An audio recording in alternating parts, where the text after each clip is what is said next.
choices? Let me ask this, do you actually think that the choices that you make actually even matter at all? What if we are all living our lives as an illusion? Perhaps the choices you make don't even really matter. Say, for example, if you chose a card in the deck in the middle, let's say right there, make sure you wouldn't choose the Eight of Hearts. You chose a random card, but are you really in control of that choice? And let's say, okay, you would select a card towards the middle, the Eight of Hearts. If I mix the cards and I ask you the question, where is the Eight of Hearts? Is it on top of the deck? Is it in the middle? Is it on the bottom? It doesn't really even matter what your choice is. I mean, you say it was on the top. That's okay, that's fine, because it actually is on the top. Let's say some of you that said, I don't know, it was in the middle. It actually is in the middle. Some of you saying that your Eight of Hearts was on the bottom, and it is on the bottom. So does your choice really matter? I mean, maybe you want to say that then every card starts to look like the Eight of Hearts, but at the end of the day, who actually really knows? So, are you in control of your choices? Are you actually? I mean, I could go down any card and you could say stop anywhere, absolutely anywhere. Let's say right here. Congratulations, that's the Eight of Hearts. By the way, this is a completely normal deck of cards, for those of you suspicious. Thank you so much for watching that. That's one of my little favorite card tricks. I want to seriously thank you for coming along down the channel and checking out another card magic video. I'm going to be announcing the previous winners of last video's card trick winners. I was giving away an unopened Archangels deck and a unopened Bicycle standard pack of cards. So the winners are, for the standard deck, drumroll please, Shubli. Please contact me, Shubli. If that doesn't end up happening, I will be actually giving this out, so don't worry. But Shubli, I've already sent you a personal message. Please respond when you can. And the winner of the Archangels, who has already given me their details, was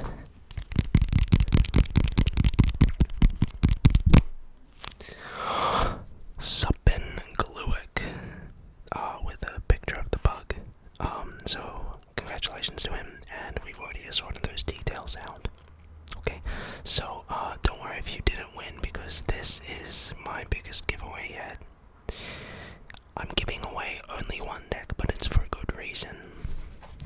Usually I give out 2 decks, but this time I will be giving out for one lucky winner a Smoke and Mirror deck, completely unopened.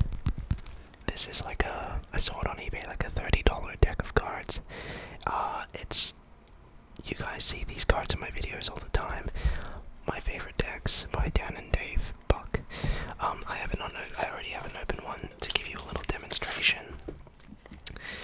Really slick looking deck of cards, really nice, feels great. The red cards are actually green, which is interesting, you know. It's more of a flourish deck, but you can use it for card magic. Just looks really nice in displays, really, to be honest.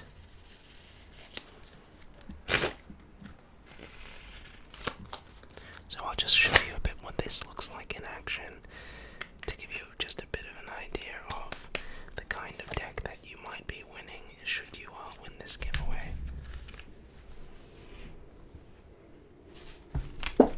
Oops. My bad.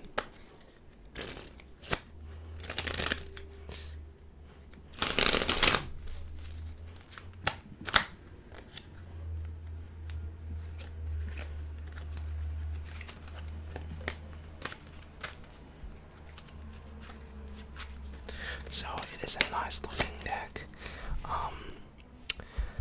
I don't this is what the Ace of Spades looks like. So pretty nice. It comes with 2 jokers and 2 promo cards. So, great deck. Definitely recommend checking it out. But yeah, one lucky winner will be receiving the unopened version for Smoke and Mirror deck. So, all you need to do is just comment, because I need to know what your username is, obviously, to get you in the chances of winning. As always, you are not obligated to like, subscribe, you're not obligated to any of those things. It does help out the channel a lot, and it means a lot to me, but, you know, by all means, don't do so. Just by watching my videos and giving it a thumbs up really does do everything for me. So you guys are just the gift that keeps on giving, and I hope that I could at least somewhat, you know, reciprocate that great generosity you guys have been giving me. So, 1 Smoke and Mirror unopened V4 deck for lucky winner. But with that said, let's get right into the card tricks.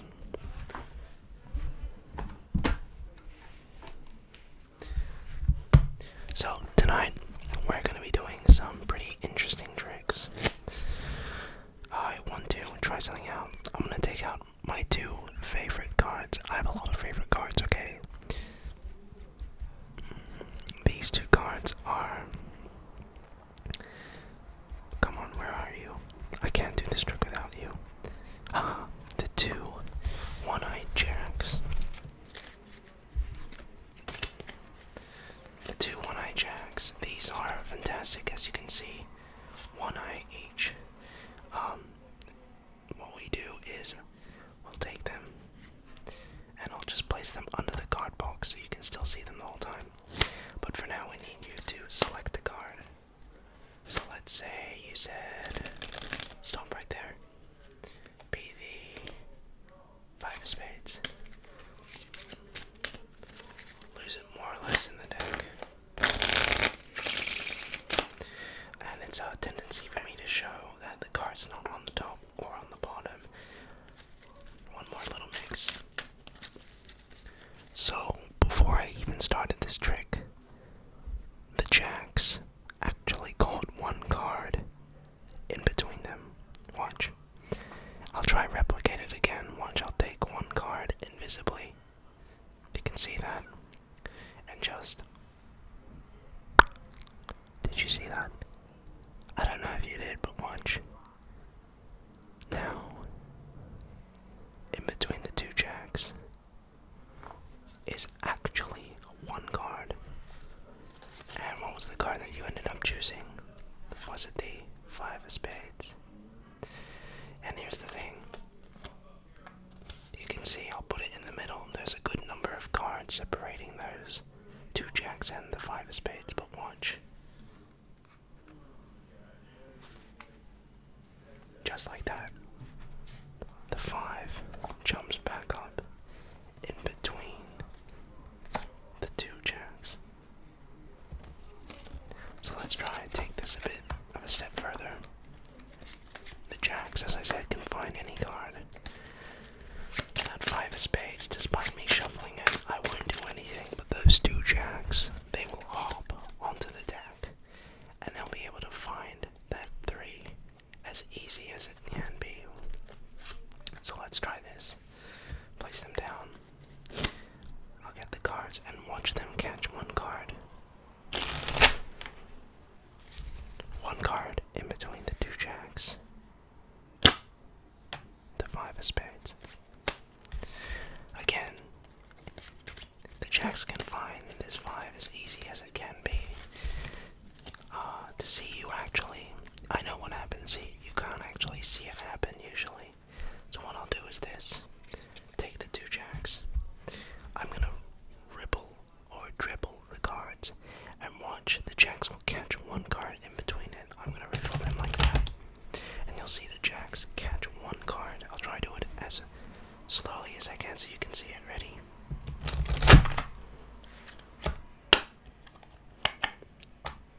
Five of spades. One last time. I'll try to do this. Millisecond speed. 1 card on top, 1 jack on the bottom. I'll let you see them the whole time.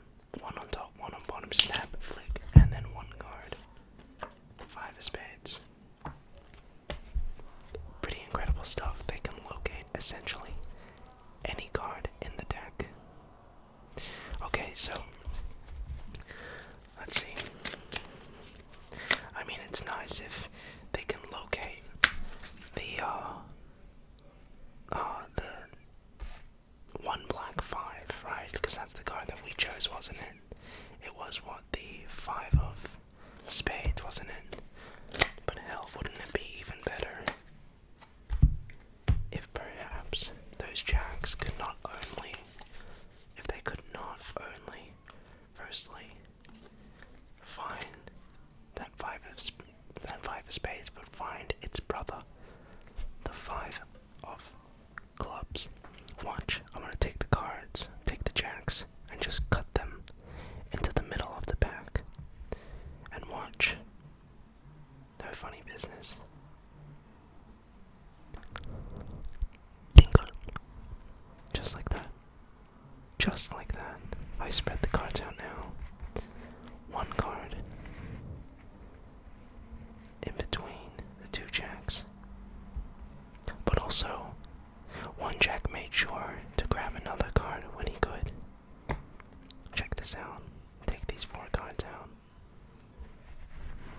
I'll clear it up a bit. There is the five of spades. And there is its brother, the five of clubs.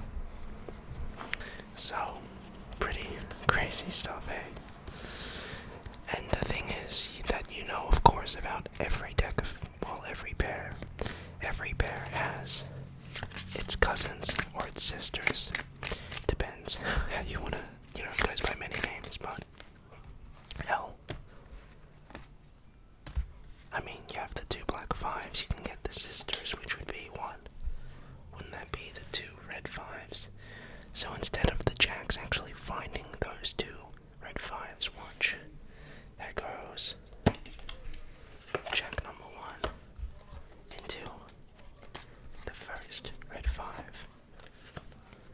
As for jack number two, well, he has to go through a slightly more complicated issue, see? I have to take him, and it's a bit hard, but second time's a charm. The four red fives. But even the red fives can be a bit interesting. See, the fives altogether, they have interesting properties. I know you're probably asking, what do you mean? Well, see, the fives have a tendency, they're unstable. They're radioactive. They can change very quickly. You see, what they'll tend to do is the fives will gather together and no longer want to actually be fives.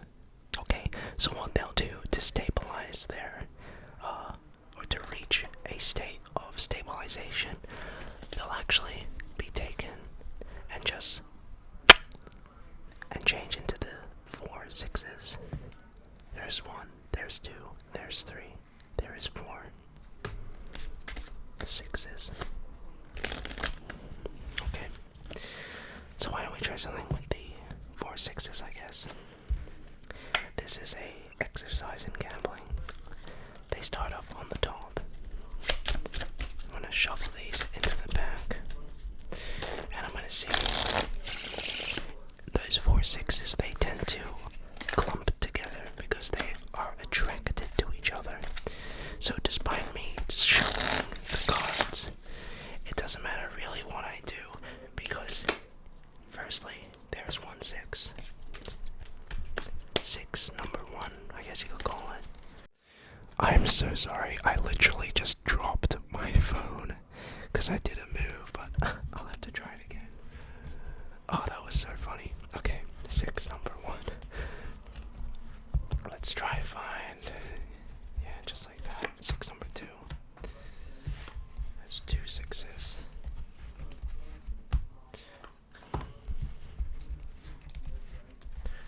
I need to watch my hands narrowly to make sure that there is no kind of funny business, I guess. There's six, number three. And the last six want the six of hearts. Watch, much as closely as you can. 3 sixes, square them up. Snap.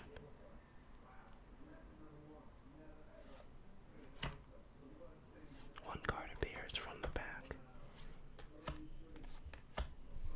The final 6 of hearts. So that is quite the interesting property.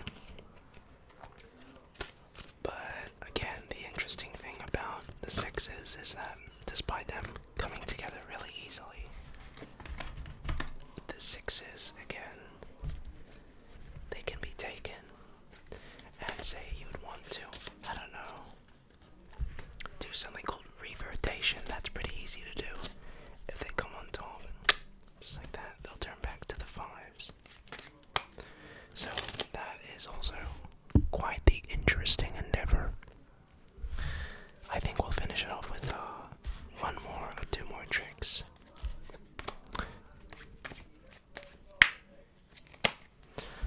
Let's get a card selected. Let's say the 7 of clubs. 7 gets, I don't know, more or less in the middle of the deck, right? So the 7 in the middle and the 5 on the top. Watch if I snap. Now watch. The 7 jumps to the middle, and in the center is the 5 of hearts. Thank you so much for watching.